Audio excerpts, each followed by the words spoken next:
Halo teman-teman, di kesempatan kali ini saya akan membagikan tentang profil Desa Besito.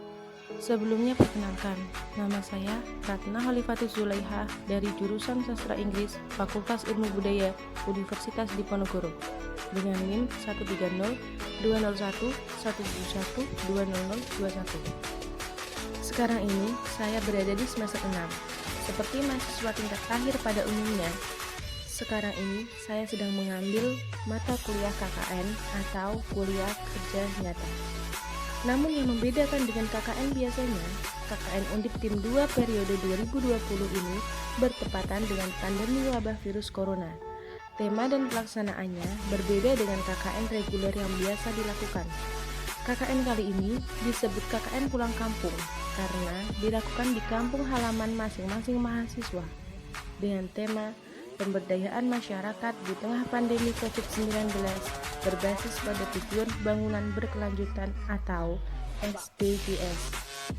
Kegiatan KKN ini dilaksanakan dari tanggal 5 Juli 2020 sampai 15 Agustus 2020 di Desa Besito, Kecamatan Gebok, Kabupaten Kudus.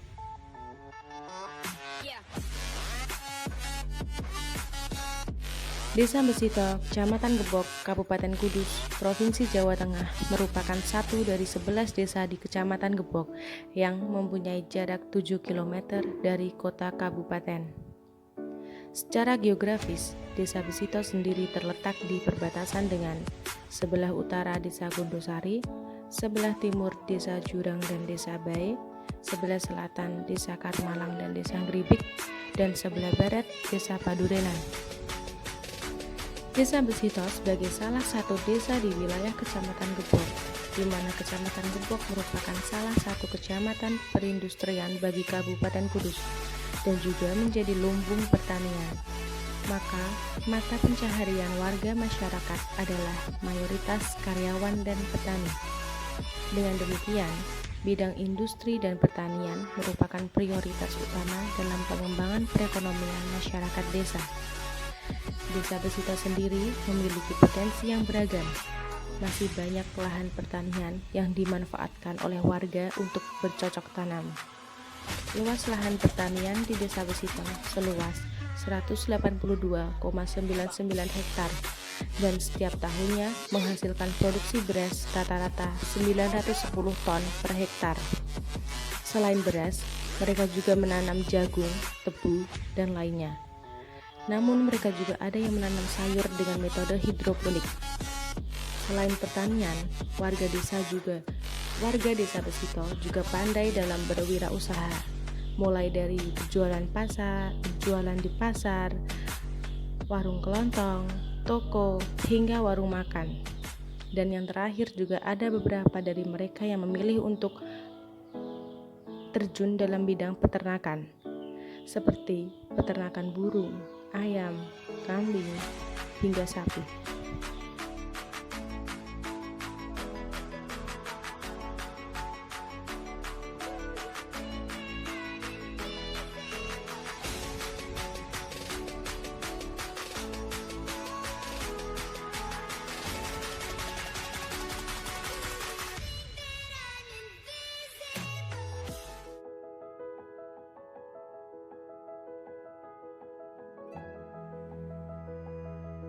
Di Indonesia, wabah virus corona semakin hari semakin melonjak naik sejak bulan April kemarin.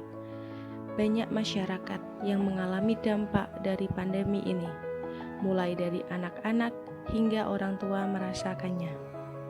Masalah yang sering muncul selama pandemi ini kebanyakan adalah masalah pendidikan, ekonomi, dan sosial budaya. Masalah pendidikan dirasakan oleh anak-anak sekolah dasar hingga perguruan tinggi. Selain anak-anak, guru juga merasakan dampak yang hampir sama. Namun, dampak yang paling buruk dialami oleh anak-anak. Karena sekarang pembelajaran dilakukan secara metode daring. Namun, tidak semua dari mereka mempunyai ponsel untuk digunakan sebagai media belajar. Selain itu, kuota yang mahal dan sinyal yang tidak stabil di semua daerah menjadi penghambat mereka dalam mengikuti pembelajaran secara daring. Bahkan ada beberapa siswa yang mengalami musibah saat mereka belajar secara daring. Masalah kedua, yaitu ekonomi dan sosial budaya, juga terjadi di masyarakat. Para orang tua juga terkena dampak dari pandemi yang terus berlangsung ini, seperti mereka mengalami pemutusan hubungan kerja, pengurangan pendapatan bagi para wirausaha, dan ada yang kehilangan pekerjaan karena banyak tempat yang dilarang beroperasi selama pandemi ini. Sehingga banyak sekali kejahatan seperti pencurian, pembegalan, dan berbagai kejahatan lainnya karena dampak masalah ekonomi yang ada di masyarakat.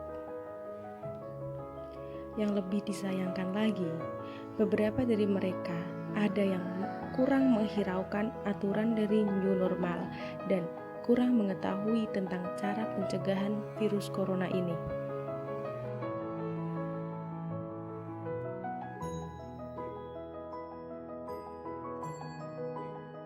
Program KKN ini berkaitan dengan masalah yang tadi sudah disebutkan, yaitu mengadakan belajar bersama dengan anak-anak dan juga mengadakan penyuluhan secara door-to-door kepada masyarakat guna tetap menghindari kerumunan. Sebelum kegiatan tersebut berlangsung, kami mengurusi perizinan dahulu ke kabupaten, kecamatan, desa, dan RT atau RW. Pada minggu-minggu awal KKN, seperti minggu pertama dan minggu kedua, kami menggunakannya untuk mengurusi perizinan dan membuat laporan rencana kegiatan atau proposal. Laporan rencana kegiatan atau proposal tersebut akan dipaparkan dan didiskusikan dengan kepala desa setempat atau RT dan RW. Setelah mendapat izin untuk melakukan kegiatan KKN, program 1 yaitu belajar bersama dapat dilaksanakan. Memang awalnya hanya ada beberapa anak yang mau mengikuti program belajar bersama. Hanya ada 2 atau 3 anak yang mau mengikuti program tersebut.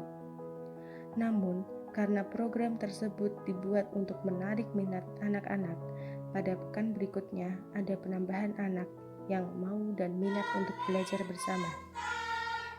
Belajar bersama tersebut bukan hanya belajar seperti kegiatan belajar mengajar pada sekolah pada umumnya, namun juga terdapat tips dan trik untuk dapat mengikuti sekolah online seperti yang sedang berlangsung sekarang ini. Selain bahasa Inggris, juga anak-anak diberikan mata pelajaran lain agar mereka dapat lebih memahami materi yang hendak disampaikan oleh guru mereka melalui metode daring. Pada program kedua, yaitu penyuluhan kepada masyarakat tentang pencegahan COVID-19. Selain itu, masyarakat juga diberi arahan tentang new normal dan khasiat dari apotek hidup seperti serai, jahe, kunyit, dan lain-lain. Program kedua ini mendapat respon baik dari ketua RT karena dirasa lebih efektif dan lebih mudah dipahami oleh masyarakat.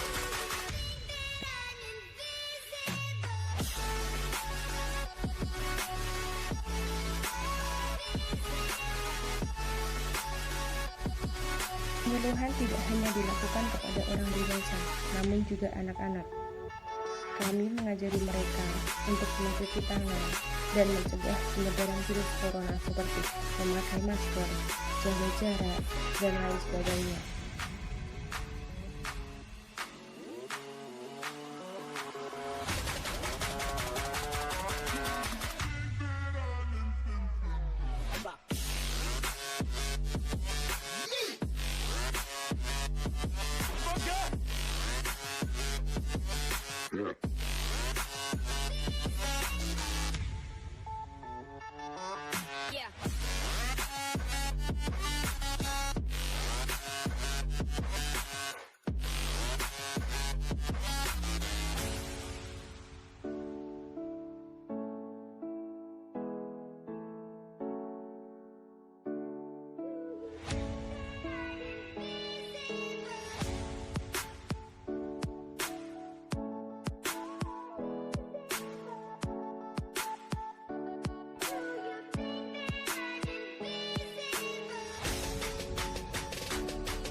Nama saya Riza, kelas 6.